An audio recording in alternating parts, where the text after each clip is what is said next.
IHSG anjlok jelang pengumuman struktur Danantara. Analis, dampaknya sudah terasa sejak pengesahan. Jelang libur Lebaran, IHSG terus merosot, sempat turun lebih dari 4%. Pasar saham hancur lebur. Pada Senin 24 Maret 2025, IHSG terpantau turun 2,3% ke 6.114,21. Bahkan sempat turun lebih dari 4% di bawah level 6.000. Penurunan tajam ini sempat memicu kekhawatiran trading halt seperti pekan lalu. Meski akhirnya IHSG rebound tipis, tekanan jual masih sangat kuat, dipicu oleh pelambatan ekonomi dunia, tarif Trump, dan ancaman stagflasi di AS. Dari dalam negeri, investor masih wait and see terkait kebijakan pemerintah. RUU TNI, kenaikan royalti batubara, dan ketidakpastian Danantara memperburuk sentimen pasar. Sejak awal tahun, asing telah menarik dana lebih dari 30 triliun rupiah. Penurunan rating dari Morgan Stanley dan Goldman Sachs semakin menekan pasar modal Indonesia, dengan tekanan jual yang tinggi dan sentimen negatif yang kuat. Apakah IHSG bisa pulih setelah libur Lebaran? Harga saham boleh naik turun, pangan aman, negara aman. Sudah.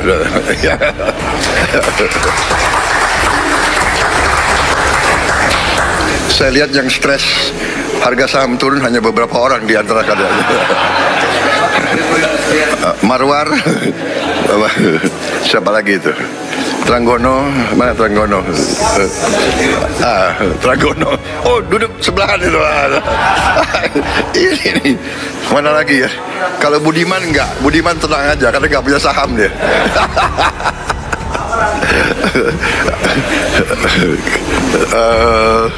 Siapa lagi ya? Amran. Enggak, dia nggak main saham dia. Dia nggak main saham. Siapa lagi ini? Rosan udah botak jadi nggak apa-apa dia. Sebulan terakhir asing udah keluar dari IHSG net 16 triliun. Minggu besok bakalan masih lanjut net sell lagi nggak? Menurutku masih. Alasannya selain karena badai eksternal, IHSG juga menghadapi trust isu dari dalam negeri. Beberapa hal yang bikin krisis kepercayaan ini terakumulasi di kalangan investor adalah: yang pertama, kekhawatiran efisiensi anggaran itu nggak tepat sasaran. Yang kedua, kekhawatiran terkait transparansi Danantara. Yang ketiga, kenaikan royalti tambang minerba. Yang keempat, target pertumbuhan ekonomi yang ambisius, tapi realitanya ekonomi malah melambat. Dan yang paling gong adalah RUU TNI sampai sikap presiden yang dinilai abai soal pasar saham Indonesia. So, saran dari aku jangan buru-buru beli atau average down, karena secara tren IHSG itu masih turun. Better jangan ngetes kedalaman laut, karena yang bisa bikin dasar laut hanya likuiditas besar dari para big money seperti institusi atau entitas lainnya. Sementara screening aja dulu saham-saham yang mau kamu invest. Yang penting lihat ya, IHSG kita lagi nyungsep ya. Oh, pasti akan nyungsep terus. Ya, sekarang kan udah nyungsep ya, nyungsep banget tuh. Pasti nyungsep terus. Gitu. Dan akan terus. Karena Indonesia tuh di world index tuh nothing. Indonesia is nothing di global scale dari dunia. Apa sih inovasinya? Gini, untuk sebuah indeks maju, contoh, kenapa Jerman tuh marketnya bagus? Karena ada SAP. Only one company SAP. Kenapa US bagus? Ada Nvidia, ada MicroStrategy, ada Tesla, dan banyak yang forward thinking. Di sini kan agak susah forward thinking. Isinya kayak, ya gue kan sebenarnya gue pengusaha juga nggak bodoh-bodoh amat, tapi kayak gue ngeliat ini apa jualan pakan ikan dan lain-lain, jadi oh kalau hasil triliun gue tau gue pedagang gitu, investor, iya, kayak begitu-begitu yang diglorifikasi gitu maksudnya di sini, dan semua kan jadi sampah semua ujungnya, gitu. So itu saya nih, semuanya jadi sampah. Di sini tuh kultivasi penipu gitu, jadi bikin ujungnya tipu, bikin ujungnya tipu. Negara tanpa inovasi tuh capital marketnya nggak akan jalan. Karena kalau cuma bank, gue mending beli bank di India, cuy. Ngapain gue beli bank di sini kecil aset? Mending bank di Singapura, ngapain? Mending gue taruh duit juga, ngapain di sini juga gitu kan? Bisa meledak di sini, dan udah pernah banyak yang meledak kan? Ya kan, ya ini selalu dihubungannya ke Danantara, tapi ya kan semua itu banyak faktor ya. Yang penting kalau kami melihatnya bahwa fundamental perusahaan-perusahaan negeri kita, BUMN kita kan baik semua ya. Baik tidak hanya secara standar kita, tapi juga standar internasional untuk bank kita ikutin Basel dan yang lain-lain. Jadi kami melihatnya kan sebagai apa medium long termnya, dan kita meyakini, saya meyakini, kita semua meyakini ini akan bounce back kok gitu. Ini akan meningkat ke depannya gitu. Jadi ya kan ini banyak faktor ya gitu. Tapi kita meyakini dan kedepannya ini harga pasti akan balik lagi, fundamental bagi kita bagus kok gitu. So saya ini adalah hal yang memang cycling. Makanya begitu Danantara diluncurkan, bos, apa yang terjadi? Saham-saham yang ada dalam Danantara semua dibuang. Sep, Mandiri, BNI, BRI nyungsep sampai ini hari, ya kan, Telkom nyungsep, market negatif, ya kan. Belum pulih lagi Om? Ya, Bukan udah pulih lagi? belum pulih. Tadi kalau market index masih minus 50 something, masih merah, ya kan. Nah artinya apa? Di sini they do not trust orang-orang ini, gitu kan ya. Kenapa sih nggak pakai profesional yang lain? Kenapa harus kamu? Kan masih banyak yang lain yang netral, tidak punya political flavor. Kok kenapa orang-orang yang udah teruji di market, profesinya secara profesional mereka sudah teruji, integritasnya sudah teruji, kok tidak dipakai? Nah maka karena tidak ada alasan, pertama ada tadi, bukan super holding yang kita butuhkan, yang kita butuhkan adalah super SPV, special purpose vehicle seperti INA. Ya kan? Loh, kenapa INA tidak dikembangkan aja? Kenapa harus bikin super holdingnya? Investor asing itu paham kondisi kita. Jadi kita tidak bisa bohong soal dulu. Apa sih? Misalnya inkonsistensi kebijakan, birokrasi yang jelimet, itu nggak bisa kita presentasi dan bilang, oh our birokrasi is working well. No. Mereka punya informasi yang lengkap. Kemudian kekakuan dan irregularitas antara pusat, provinsi, daerah. Kemudian praktek korupsi, faktanya masih terjadi kok. Kemudian kita bicara tentang infrastruktur pendukung yang masih lemah. Jadi saya rasa kita harus mulai dengan mengakui kita punya masalah. Lalu kita akan melakukan koreksinya. Jangan ditutup-tutupi. Karena yang mau kita bangun dengan investor itu bukan peningkatan investasi ya. Yang mau kita bangun itu trust.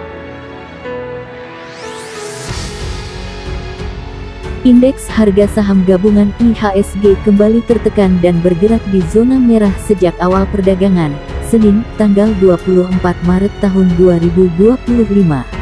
Pada sesi pertama, IHSG bahkan sempat menyentuh level 5.967. Pelemahan ini diduga dipengaruhi oleh berbagai faktor, baik dari dalam maupun luar negeri.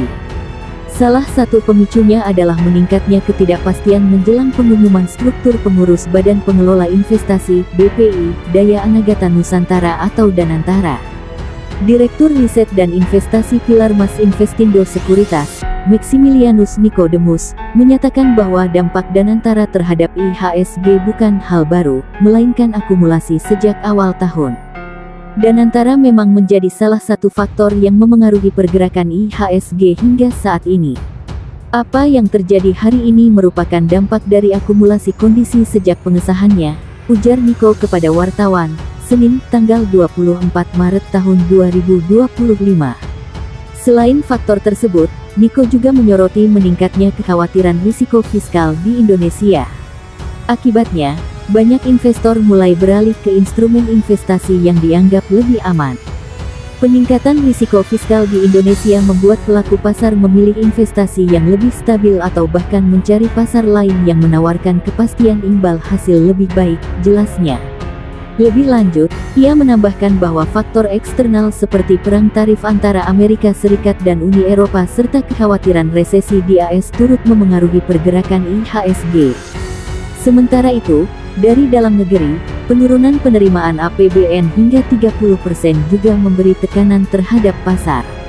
Situasi ini berpotensi membuat suku bunga Bank Indonesia (BI) sulit untuk diturunkan dalam waktu dekat, tambahnya.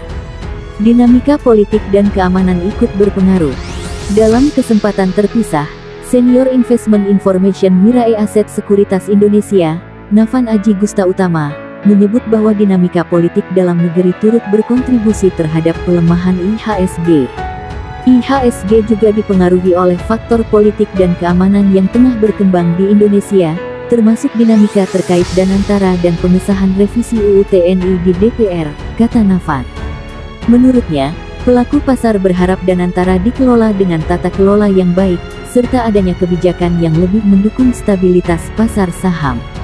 Meskipun demikian, Nafan menilai IHSG masih memiliki peluang untuk kembali menguat jika mampu bertahan di level support 5.961.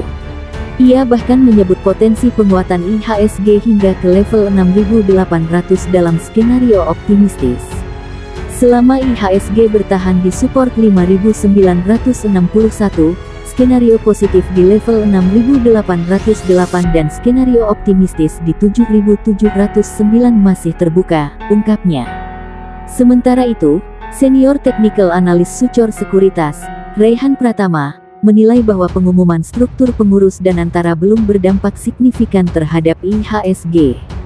Saat ini, investor masih lebih fokus pada pergerakan modal asing dan kondisi ekonomi dalam negeri.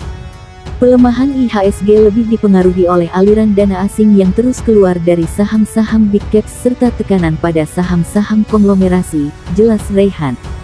Dari sisi teknikal, ia menambahkan bahwa IHSG masih berada dalam tren bearish dan belum mencapai titik terendahnya. Investor lebih mencermati faktor ekonomi dan pergerakan modal asing ketimbang pengumuman Danantara, tegasnya. Pengumuman struktur Danantara dilakukan hari ini. Pemerintah dijadwalkan mengumumkan struktur lengkap Danantara pada Senin, tanggal 24 Maret tahun 2025 pukul 12 waktu Indonesia Barat. Hal ini dikonfirmasi langsung oleh CEO Danantara, Rosan Ruslani. Selain Rosan yang duduk di Dewan Pengurus, Danantara juga akan memiliki beberapa dewan lainnya, termasuk Dewan Pengawas, Dewan Penasehat, dan Dewan Pemantau.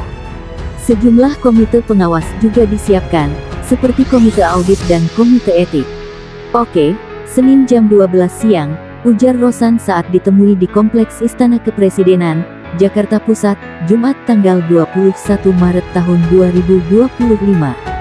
Pengumuman ini menjadi perhatian utama pasar, mengingat besarnya peran Danantara dalam mengelola investasi nasional.